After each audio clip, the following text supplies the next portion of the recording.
जल धारण करने की क्षमता घड़े में कब आती है? जब उसमें परिपक्वता हो। मात्र माटी से बन जाने से घड़ा बन गया और घड़ा बन गया, घड़ा बनने के बाद उसमें पानी भर दो। परिपक्व घड़े में पानी डालोगे तो क्या होगा? ठहरेगा। और कच्चे घड़े में अगर पानी डालोगे तो क्या होगा? घड़े का अस्तित्व मिटेगा। घड़े में परिपक्वता जब तक नहीं होती तब तक उसके अंदर जल धारण करने की क्षमता नहीं हुआ। यानी परिपक्वता कैसे लाई जाए? तो एक नहीं, दो नहीं, कई परीक्षाएं देकर के गुजरना पड़ता है। मुख माटी बहुत अच्छे से पढ़ लेना। आचार्य श्री ने मूक माटी में जल को धारण करने की क्षमता रखने वाला ये घड़ा कब परिपक्व बनता है? जब तक उसे अग्नि परीक्षा नहीं दी जाती, या अग्नि परीक्षा वो जब तक नहीं देता तब तक उसके अंदर जल धारण करने की क्षमता उत्पन्न नहीं हुआ करती है। वैसे ये बंदो एकमात्र घड़े का उदाहरण जल धारण करने के लिए उसको इतनी तैयारी करना पड़ती है, इतनी अग्नि परीक्षा देना पड़ती है। तो हमारे आचार्यों ने कहा है, धर्म और धर्मात्माओं की बात को धारण करने के लिए भी हमारे अंदर की परिपक्वता तैयार होना चाहिए। भगवान समोसण में बैठे हैं। भगवान महावीर स्वामी 66 दिन तक समोसण में बैठे, समोसण लगा, लेकिन भगवान की वाणी सुनने की पात्रता लोगों के पास नहीं थी। भगवान की वाणी को झेलने की पात्रता लोगों के पास नहीं थी। जैसे ही गौतम गणधर का समागम मिला, भगवान की वाणी को उन्होंने झेला और उस वाणी का सार बता करके हम सब संसारी जीवों को उस वाणी के रहस्य को बता दिया गया। और आज हम कृतार्थ हैं। आज हम अपने आप को हो भाग्य हैं। आज हम सब अपने आप को सौभाग्यशाली समझते हैं कि आज भगवान महावीर स्वामी तो सिद्धत्व को प्राप्त हो गए, लेकिन उनकी वाणी आज भी हमारे बीच में विद्यमान है। हम उनकी वाणी को सुनने की पात्रता रखते हैं। हम उनकी वाणी को सुनकर के अपने जीवन को अहोभाग्य बनाने का एक भाव रखते हैं। पर बंधुओं, जब तक हमारे अंदर की हृदय की परिपक्वता अच्छी नहीं होगी तब तक वो वाणी टिकने वाली नहीं है। कई बार आप लोगों को एक बताते उदाहरण दिया जाता है कि घड़ा एक सा खुला हो तो पानी उसमें टिकता है, और घड़ा ऐसा रखा हो तो पानी तो गिरता है उसके ऊपर। पानी गिरेगा, घड़े के ऊपर गिरेगा, पर घड़े में टिकेगा नहीं। घड़े में कौन से घड़े में पानी टिकेगा? जिस घड़े का मुंह अच्छा ऊपर की ओर हो, वो भी पक्का घड़ा हो, कच्चा घड़ा नहीं। कच्चे घड़े में पानी जाएगा तो घड़े को गला देगा। इसलिए कहा शुरुआत में आज घट यात्रा ये की गई है। घट यात्रा में आपको ये संकेत दिया जाता है, ये मंगल यात्रा तो है ही, मंगल सूचक का प्रतीक है ही। अगर हम कहीं जाते हैं, कोई यात्रा पर निकलते हैं और सामने से अगर कोई भरा हुआ घड़ा लेकर के आ रहा हो, समझ लेना तुम्हारी यात्रा सानंद संपन्न होने वाली है। यहाँ तक कि धवला में भी आचार्यों ने कहा कि ये मंगल निमित्त है, इस प्रकार के निमित्त। तो ये मंगल का स्वरूप आज हम यहाँ धर्म ध्यान, भगवान की आराधना, 2400 तीर्थंकर भगवान के समोसरण और एक विशेष बड़ा समोसरण की रचना तलवाड़ा की धरती पर पहली बार हो रही है, और पहली बार हुई है। अब कहीं हमारे यहाँ पर समोसरण लगाओ और हम समोसरण के भागीदारी ना बन पाए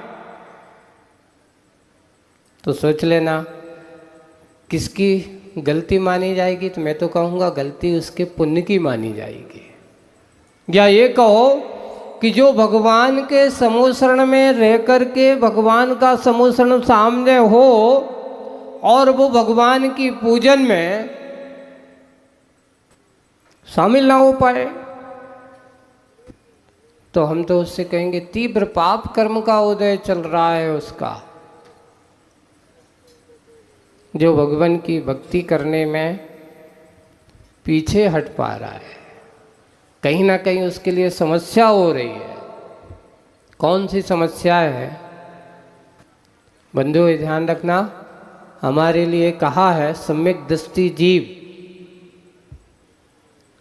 उसके सामने अच्छा माहौल मिलता है, सामने अच्छे से भगवान की भक्ति करने का सौभाग्य मिलता है, तो सबसे पहले सम्यक दृष्टि भरत चक्रवर्ती जैसे स्वभाव वाला होना चाहिए। भंडारी कोषाध्यक्ष जो भंडार में वहाँ देखने वाला, वो आया, महाराज अहो भाग्य है, आपके चक्र रत्न को प्राप्ति हो गई है।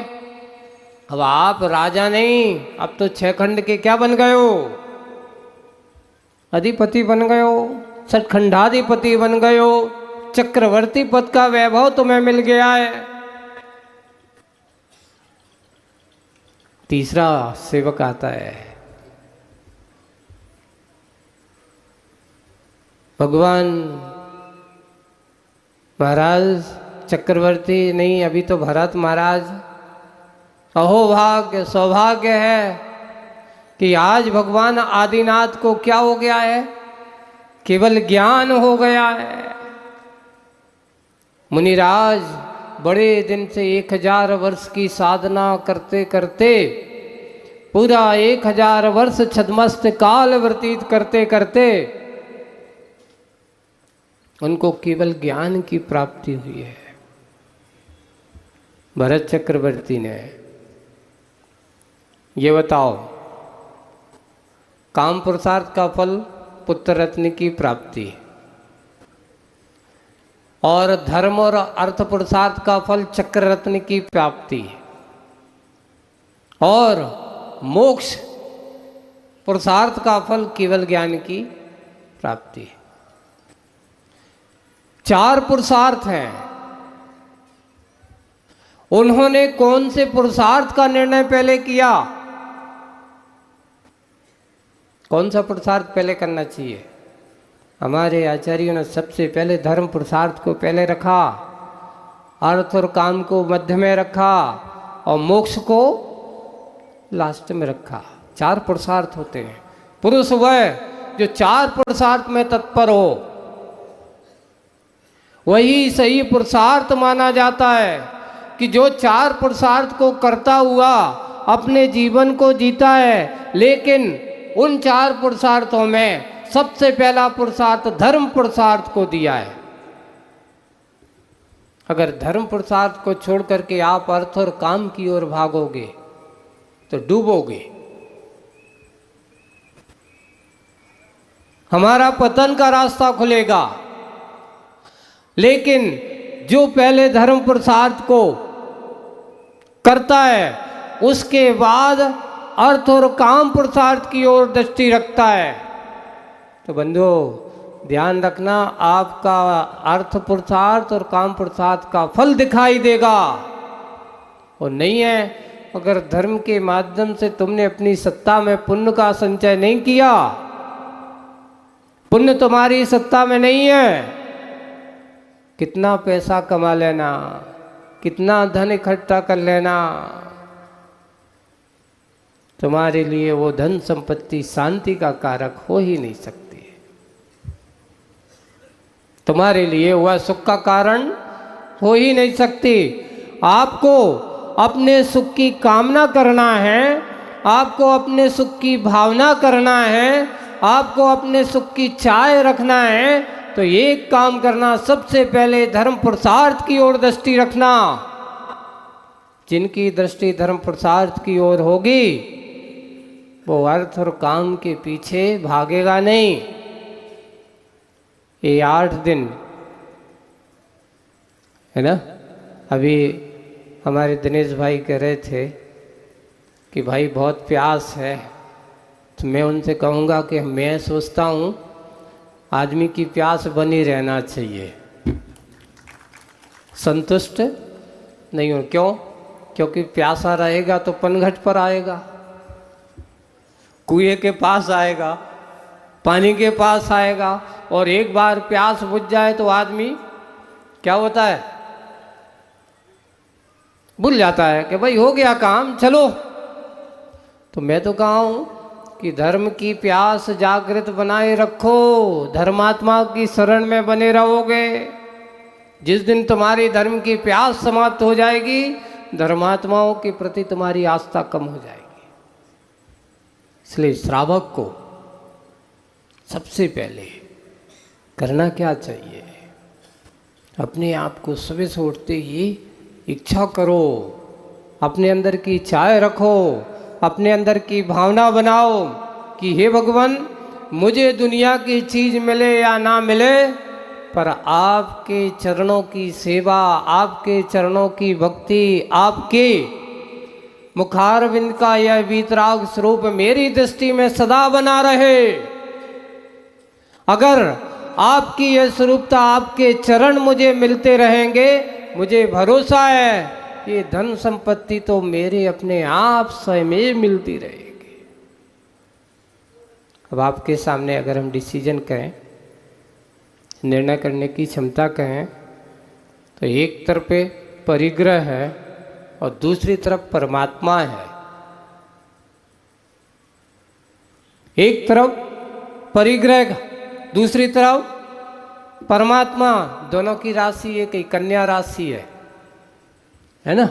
अब दोनों की राशि तो एक है, लेकिन काम एक है कि अनेक हैं, ये बताओ।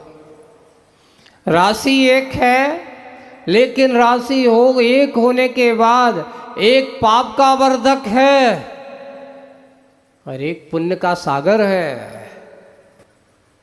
अब किस में डुबकी लगाना चाहोगे? अपने यहाँ लिखा है कि सामने अगर मीठा मीठा जल हो, अच्छा भरा पड़ा हो, अमृत का सागर लहरा रहा हो, और ऐसे समय में कोई कहे कि जाओ सागर का खारा पानी पियो, तो कौन बुद्धू होगा? सागर के खारे पानी को पीना चाहेगा? लेकिन क्या करें महाराज, लोभी लालची व्यक्ति आज के समय में ऐसे ही होते हैं। लोभी लालची व्यक्ति जो होते हैं, उनके लिए परमात्मा से बड़ा परिग्रह हो गया, पैसा हो गया। अगर तुमने अपने जीवन में परमात्मा को छोड़ करके पैसे के पीछे भागे हो, भागते ही रहोगे, कभी शांति मिलने वाली नहीं है, कभी भी तुम्हें सुख की अनुभूति नहीं होने वाली है। आपको शांति चाहिए, आपकी सुख की अनुभूति चाहते हो, सबसे पहले परिग्रह को बाद में स्थान दो। सबसे पहले किसका स्थान होना चाहिए? मेरे परमात्मा। मेरी आत्मा ही मेरी परमात्मा का स्वरूप है, मेरी आत्मा ही मेरे परमात्मा का रूप है। ऐसा सोचना मुझे अपने रूप को प्राप्त करना है तो आज हमें इन परमात्मा की चरणों में जाना होगा। क्यों? कहा है कि एक शुद्ध लोहा अगर पारस पत्थर के परस्पर स्पर्शित हो जाए, एक लोहे को पारस पत्थर का योग मिल जाए तो वह लोहा भी क्या बन जाता है? सोना बन जाता है। पत्थर वही है। देखिए, एक बार बहुत अच्छी बात आई, महाराज ये बताओ, पारस पत्थर तो पत्थर ही रहा, पारस पत्थर तो पत्थर ही रहा, लेकिन उस पत्थर के पास इतनी क्षमता है कि एक बिना कीमती, जिसकी कोई ज़्यादा नगण्य है, कीमत नहीं है, उसने एक लोहे को सोना बना दिया। पत्थर ने अपने आप को सोना क्यों नहीं बना पाया? यही ध्यान रखना। हमारे भगवंत भी कहते हैं कि चिंता मत करो, तुम आओ तो बैठो, यहाँ बैठोगे तुम्हारे अंदर का वह परमात्मा जागेगा, तुम्हारे अंदर की सुप्त चेतना जागेगी, और जिस दिन तुम्हारी सुप्त चेतना जाग जाएगी तुम्हें परमात्मा बनने में देरी। इसलिए भगवान, आप तो पारस पत्थर की तरह हो, मैं कैसा हूँ? एक संसार का एक नग्न सा जीव, अज्ञानी जीव, आपके चरणों में आया हूँ, लोहे की भांति हूँ, मुझे तो आपके चरणों का स्पर्श मिल जाएगा। और भगवान, ये निश्चित है कि आज आपका स्पर्श मेरे जीवन को कुंदन जैसा बनाएगा, स्वर्ण जैसा बनाएगा। मैं अपने जीवन को स्वर्णिम कैसे बनाऊं? मात्र एक भक्ति ही माध्यम होती है, एक भगवान की आराधना ही एक माध्यम होती है, जिसके माध्यम से हम इस मनुष्य पर्याय को नर से नारायण बना सकते हैं, अपने आप को, इस आत्मा को परमात्मा के स्वरूप में ढाल सकते हैं। आज अवसर मिला है, जब जब भी ऐसा अवसर मिलता हो तो उस समय अपने अंदर के हृदय रूपी घट को अच्छा साफ सुथरा कर लेना, मांझ लेना, कचरा नहीं रखना। इसलिए आज घट यात्रा के साथ शुरुआत हुई ना, तो हृदय का घट कैसा होना चाहिए हमारा? कचरा से भरा हुआ, कसायों से भरा हुआ, राग द्वेष से भरा हुआ, मान सम्मान से भरा हुआ। ध्यान रखना, भगवान के सामने मान सम्मान, तीन जगह कभी मान सम्मान की चाय मत रखना। कहाँ पर? अपने एक परमात्मा के सामने, गुरु के सामने, और अपने माता पिताओं के सामने। इसी भावना के साथ बोलिए, परम पूज्य आचार्य गुरुवर श्री विद्यासागर जी महाराज की।